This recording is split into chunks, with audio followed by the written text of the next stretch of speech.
You're not lazy. You're exhausted from carrying weight no one else can see. Bills, rent, debt, work pressure, and that feeling that every time you open your phone, someone out there seems to be living a better life than you. You still show up. You still answer messages. You still say, "I'm fine," but deep down, you know a part of you is slowly getting tired. Not because you have no potential, but because your mind hasn't been trained to stay steady under pressure. And if you don't learn how to master it, life doesn't need to defeat you with one massive collapse. It will wear you down little by little. One moment of procrastination, one moment of quitting, one moment of staying silent because you're afraid of being judged, one moment of choosing what feels easy instead of what would make you stronger. This is the real battle, not the battle against other people. The battle between the person you want to become and the part of you that wants to surrender. And to understand how to win that battle, we're going to look at the life of a man who turned his mind into his sharpest weapon. Miyamoto Musashi. He wasn't just a swordsman. He's remembered as a legend who fought more than 60 duels without defeat. But what made Musashi so formidable wasn't the sword in his hand. It was the mind controlling that sword. A mind that stayed calm under pressure, sharp in chaos, disciplined enough not to be controlled by fear, ego, or circumstance. Because if your strength only works when life is easy, it isn't real strength yet. You're just borrowing calm from your environment. Chapter 1. When pressure surrounds you, train your mind like Musashi. Miyamoto Musashi was born in 1584 in a Japan still shaped by the late Sengoku era, a country living with violence, honor, and constant uncertainty. This was not a safe world. It was a world where honor, survival, violence, and discipline were not abstract ideas. They were daily realities. Musashi entered his first duel when he was around 13 years old. At an age when many people today are still learning how to understand themselves, he had to face a brutal truth. One moment of lost control could cost him his life, and he won. But that victory didn't instantly make Musashi a legend. It opened a longer, harsher, lonelier path. He wandered, trained, observed, fought, experimented, adjusted, and kept moving forward. What made Musashi remarkable wasn't that he was born strong. It was that he trained himself until calmness became instinct. He didn't just learn how to use a sword. He learned how to read situations, read opponents, read distance, read hesitation, and read his own mind before fear could pull it away. For Musashi, the outer battle was only where the inner battle revealed its results. If the mind is chaotic, the sword becomes chaotic. If the mind is impulsive, the action becomes impulsive. If the mind is controlled by ego, failure is only a matter of time. That's why his story still matters today. You may not carry a sword, you may not step into a life or death duel, but you still have battlefields of your own. A job that's wearing you down, a dream you keep delaying, a book you want to write but don't feel confident enough to start, a skill you want to learn but fear you're already too late. A phone that keeps pulling you away from what matters, a quiet fear that makes you choose safety instead of growth. Musashi reminds us that people don't become unshakable by avoiding pressure. They become unshakable by training inside pressure. And for Musashi, that training began with one simple principle. There is no way except practice. And practice is not just repetition. It is deliberate pressure. It is choosing to train at the exact moment your mind wants relief. Most people only practice when conditions feel supportive, when the schedule is clean, when the energy is high, when the mood is right. But Musashi's world did not offer that luxury. His training had to work in noise, fatigue, hunger, cold, fear, uncertainty. That is why his calm became real. If you want the same kind of steadiness, stop measuring readiness by feelings. Measure it by your ability to return to the basics under stress. Ask yourself, can you breathe slowly when your chest tightens? Can you speak clearly when you feel judged? Can you take the next small step when you want to disappear? This is what mental toughness looks like today. Not a dramatic moment of heroism, but a daily refusal to let discomfort decide your actions. Here's a practical method. Build a pressure ritual, a simple drill you can run on bad days. Step 1. Pick one uncomfortable situation you face often. Starting work, going to the gym, making a difficult call, sitting down to study. Step 2. Design a tiny sequence you can execute even on bad days. For example, phone face down, 1 deep breath, open the document, write 1 sentence. Or, shoes on, step outside, walk 5 minutes. The ritual is not meant to impress anyone. It is meant to teach your nervous system. You can move first, you can feel better later, and over time, something changes. It separates your identity from your mood. You stop saying, I am motivated, or I am not motivated. You start saying, I am the kind of person who returns to practice. That is the foundation Musashi built his entire life on. Chapter 2. When motivation disappears, discipline carries you forward. One of the greatest lessons from Musashi is this: the way is in training, not in inspiration, not in a good mood, not in the days when you feel full of energy, but in the moments when you still do what needs to be done, even when you don't want to do it. This is what many people miss. They don't lack desire. They want to be healthier, more confident, more successful, finish what they started, and live a more meaningful life. But desire isn't enough, because desire usually appears when things are easy. Discipline appears when things become inconvenient. Musashi once wrote that it takes 1,000 days to forge and 10,000 days to polish. This is not just a poetic line. It is a warning about impatience. Forging is the part people love because it feels like progress. New habits, new routines, new confidence, quick improvements. Polishing is what most people avoid because it looks boring. Doing the same fundamentals after the excitement fades. Staying consistent after the first results arrive. Continuing after no one is praising you anymore. In real life, forging might be the first month you wake up earlier. Polishing is month 6, when the novelty is gone and the alarm feels like an enemy again. Forging is starting the project. Polishing is the unglamorous middle, fixing mistakes, rewriting, doing the work nobody will ever notice. Mental toughness is built more in polishing than forging, because polishing is where your ego gets tested. It is where you learn to work without emotional reward. There is a deeper point here. Polishing is where you become trustworthy to yourself.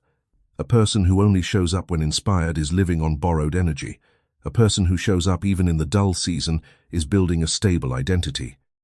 That stability reduces anxiety, because the mind stops asking, what if I fall apart?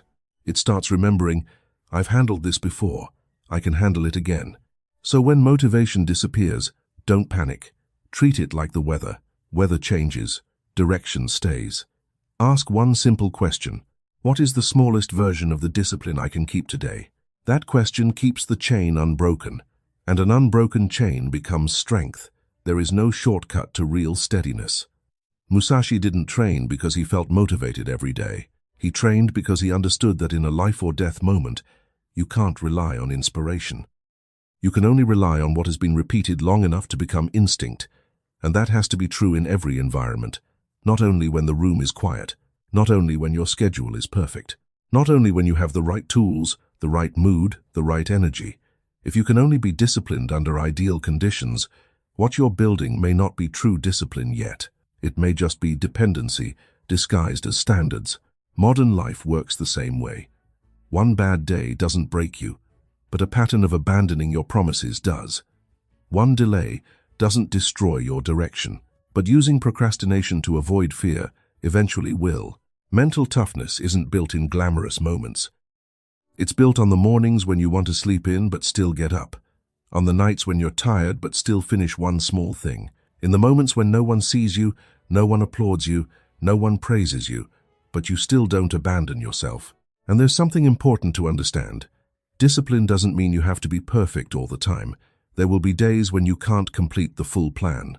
That's fine. Do the smaller version. If you can't train for an hour, train for 10 minutes. If you can't write 10 pages, write 1 paragraph. If you can't study for an entire session, study for 15 minutes. 1 is better than 0. One small action is still a vote for the person you want to become. What destroys you is not one imperfect day. What destroys you is using imperfection as a reason to quit completely. Discipline doesn't turn you into an emotionless machine. Discipline gives you back control. Once a week, try removing one condition you thought you needed. Work before you feel inspired. Focus even when there's noise around you. Begin even when the day isn't perfect, not to punish yourself, but to prove that you don't need permission from your circumstances to show up as a better version of yourself. Discipline helps you stop living as someone who only reacts to mood. It helps you become someone who can continue, even when your emotions aren't on your side. But discipline doesn't mean you'll no longer feel fear. It only means that when fear appears, you don't let it take the wheel. Chapter 3.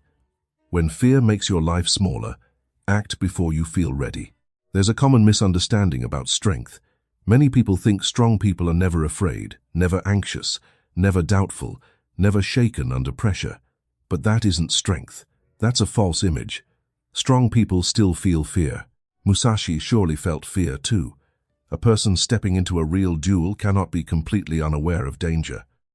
But the difference is this: he didn't let fear control his actions.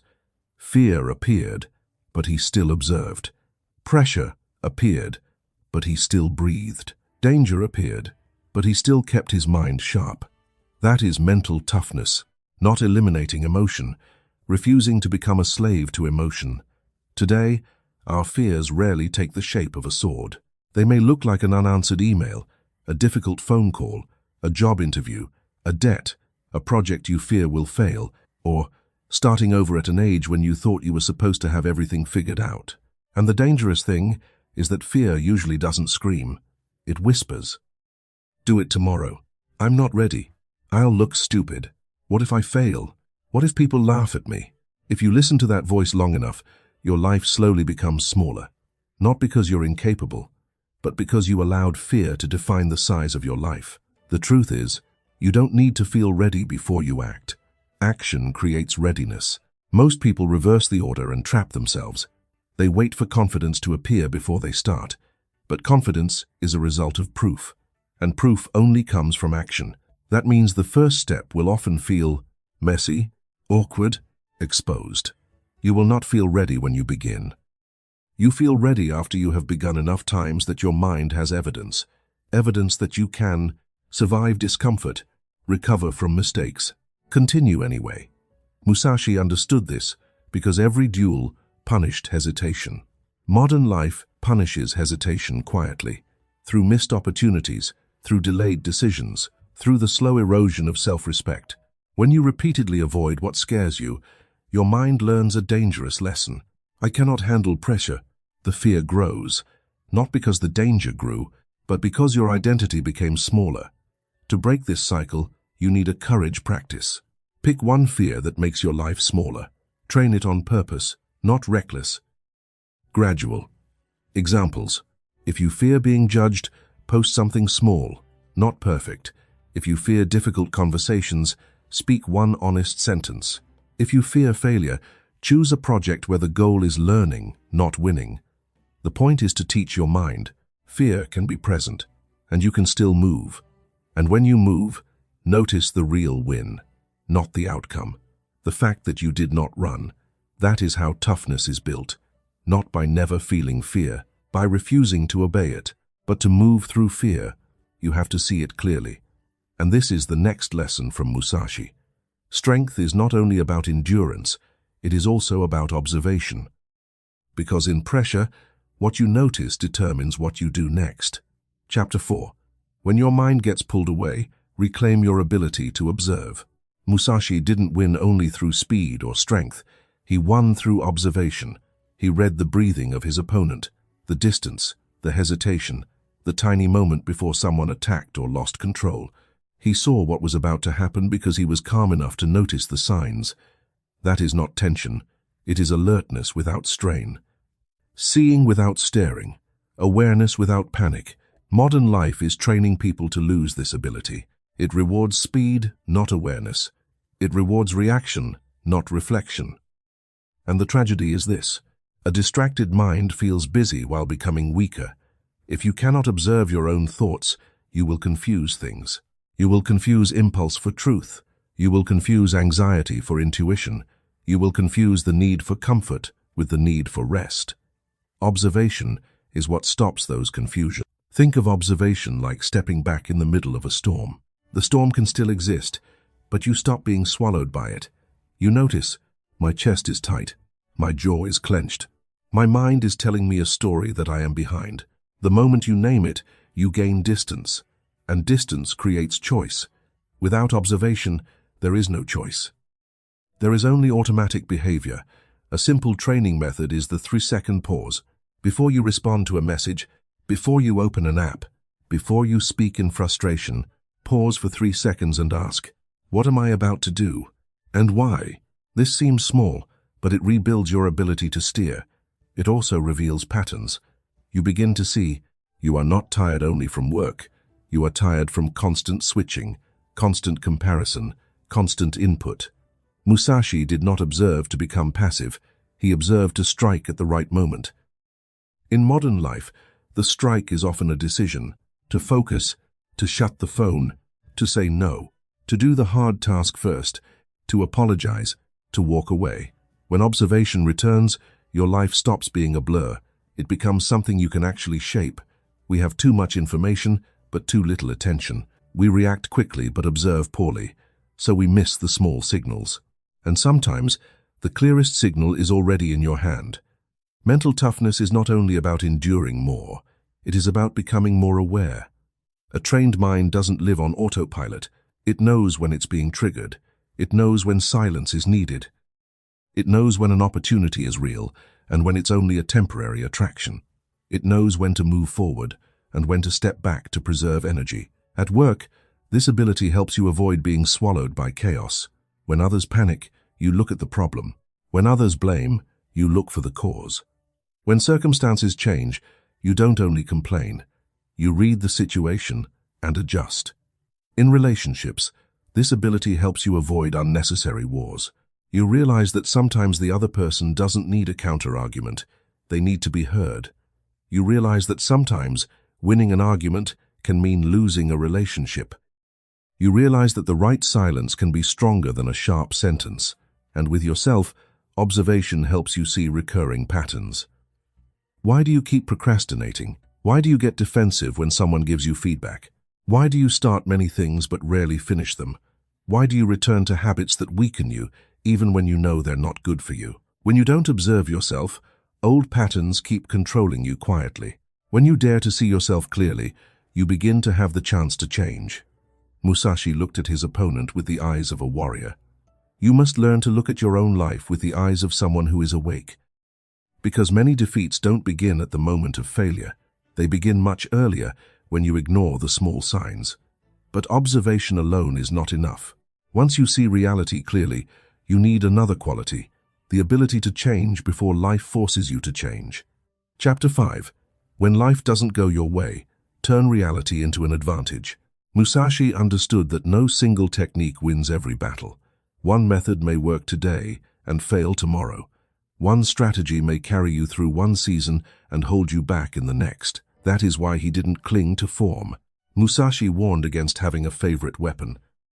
It sounds like he was talking about swords, but on a deeper level, he was talking about dependency. If you can only act when you have the right tools, the right environment, and the right feeling, that doesn't mean you lack discipline. But it is a sign that your strength may still be tied too tightly to external conditions. According to the famous story of his duel with Sasaki Kojiro, Musashi didn't win through technique alone. The story is often told as a lesson in calmness and adaptability. Kojiro entered the duel with his sword, his reputation, and an expectation of how things were supposed to unfold. Musashi entered with something different, the ability to read the reality in front of him, and inside that imperfect reality, he found an advantage. That is the essence of adaptability. Not changing because you have no principles, but changing so you don't stay trapped in an old version of yourself. In today's world, this is no longer optional. It's a survival skill. Work, technology, markets, relationships, and even the version of yourself you used to be can change faster than you want. Adapting doesn't mean losing yourself. Adapting means holding the goal, but staying flexible in the method. If a plan isn't working, adjust it. If a habit no longer serves you, change it. If an environment keeps making you smaller, step out before it becomes your identity. Adaptability is not weakness. It is refusing to stay loyal to what is no longer helping you grow. Many people are not stuck because they lack ability. They're stuck because they keep using an old map for new terrain. They try to prove they're right instead of learning how to move better. They treat change as an insult instead of information. Musashi didn't fight to protect his ego. He fought to win, and to win, he had to see reality as it was, not as he wished it would be. This is a difficult lesson, but a necessary one, because the mind loves to negotiate with reality. It says, "This should not be happening," as if insisting hard enough could rewrite the moment. But insisting only creates tension. Or you can ask the question that brings you back to control. This is the situation. What's the next move? The moment you ask it, the mind stops playing the victim and starts working like a strategist. Acceptance is not weakness, it's clarity. It is seeing the terrain as it is, so you can move intelligently. A strategist does not complain that the hill exists. They decide how to climb it, go around it, or use it. This matters because modern stress often comes from a mismatch, expectation versus reality.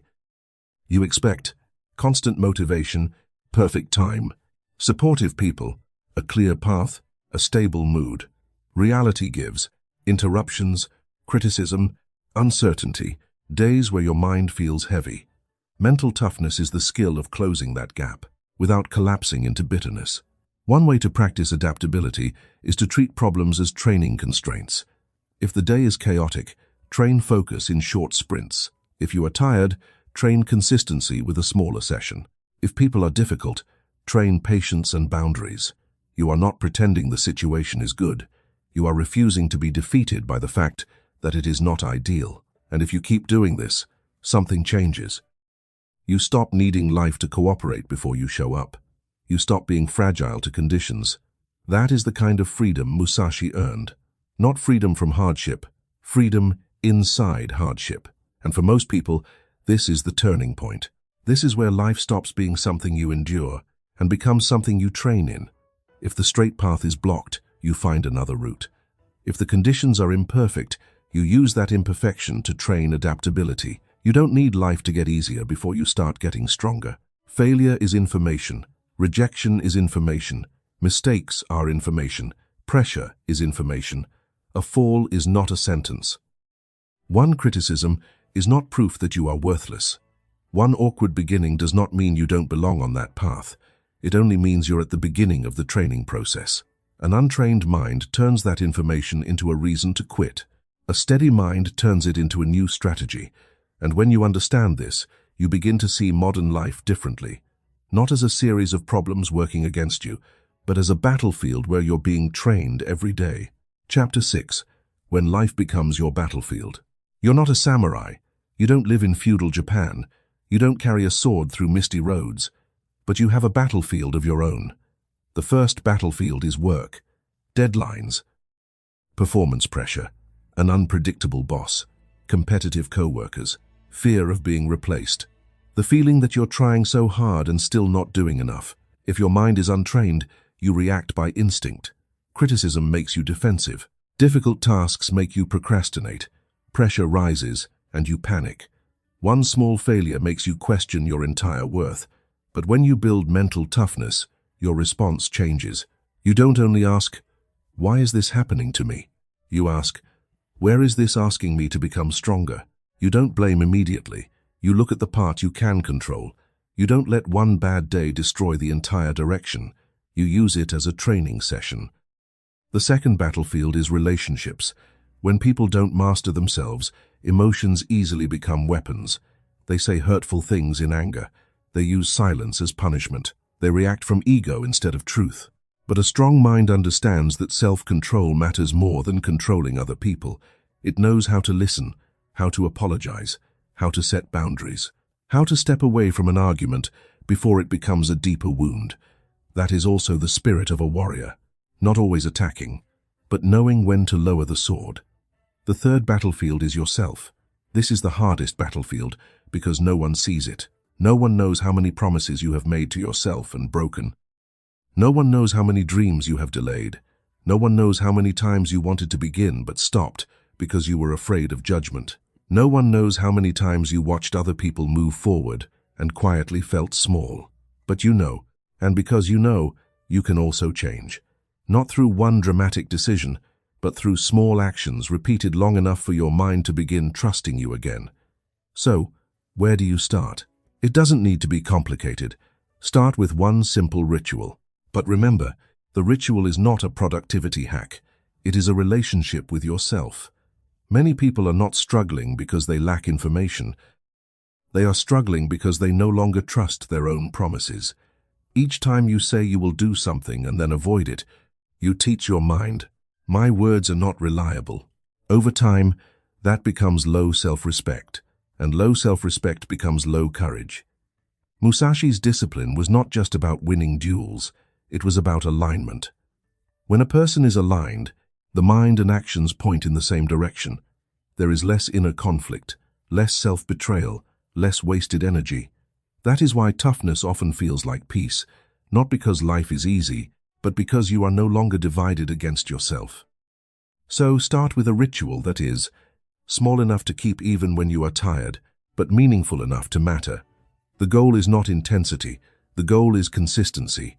Consistency rebuilds trust, trust rebuilds confidence, and confidence makes the hard path feel possible again. Chapter 7. A simple ritual to stop abandoning yourself. Every morning before the world pulls you in every direction, ask yourself, what is the most important battle I need to win today? Maybe it is not procrastinating. Maybe it is focusing on one thing until it is finished. Maybe it is staying calm in a meeting. Maybe it is telling the truth you've been avoiding. Maybe it is simply not letting one negative emotion ruin the entire day. Write it down. Turn it into a clear commitment. Remember the simple formula. Choose one battle, take one small action, and review one lesson at night. Then, during the day, choose one concrete action that proves you are serious. It doesn't need to be big, but it must be real. A workout, 1 hour of deep work, a difficult conversation, a healthy choice. One no to something that weakens you. And if that day you can't do the big version, do the smallest version you can still do. Don't let perfectionism disguise itself as procrastination. One page is better than writing nothing. One workout is better than staying still. One brave question is better than silence caused by fear. One small step, repeated long enough, becomes a path. What matters is not whether the action impresses other people. What matters is what it teaches your mind about you. Every time you keep a small promise, you send yourself a signal, I am someone I can trust. Every time you choose action instead of avoidance, you weaken the old voice that said you weren't strong enough. And over time, your identity changes. You are no longer someone forcing yourself to be disciplined. You become someone who naturally returns to discipline, because that is the person you have trained yourself to be. At night, before you sleep, look back. Don't judge. Don't punish yourself. Just observe the day like Musashi observing a battle. Where did I stay calm today? Where did I let emotion control me? What did I learn? What will I adjust tomorrow? Do this long enough, and you'll begin to notice a change. You no longer live as unconsciously as before. You're no longer pulled around by every small emotion. You no longer collapse just because one day was difficult. Inside you, a stronger axis begins to form, a more powerful silence, a sense that no matter what life throws at you, you can stand up, observe, adjust, and keep moving. You're no longer a thermometer, simply reflecting the temperature of the environment. Outer chaos doesn't have to create inner chaos. You begin to become someone who regulates your own state. And that is when you understand the final lesson from Musashi. The greatest battle is not defeating other people. It is learning to stop abandoning yourself. Chapter 8. Build the inner dojo and win your battle. Miyamoto Musashi left the world more than stories about swordsmanship.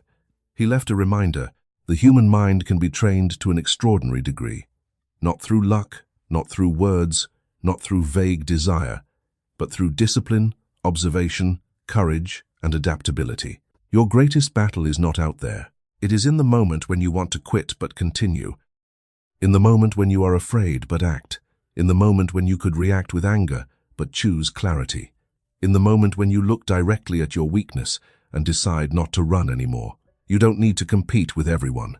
You only need to stop betraying the better version of yourself, not through noise, but through quiet choices. Not by proving your strength to the world, but by keeping your promises when no one is watching. That is where mental toughness is born. The real dojo is not a quiet room, not wooden floors, not a perfect place where everything is ready for you to begin.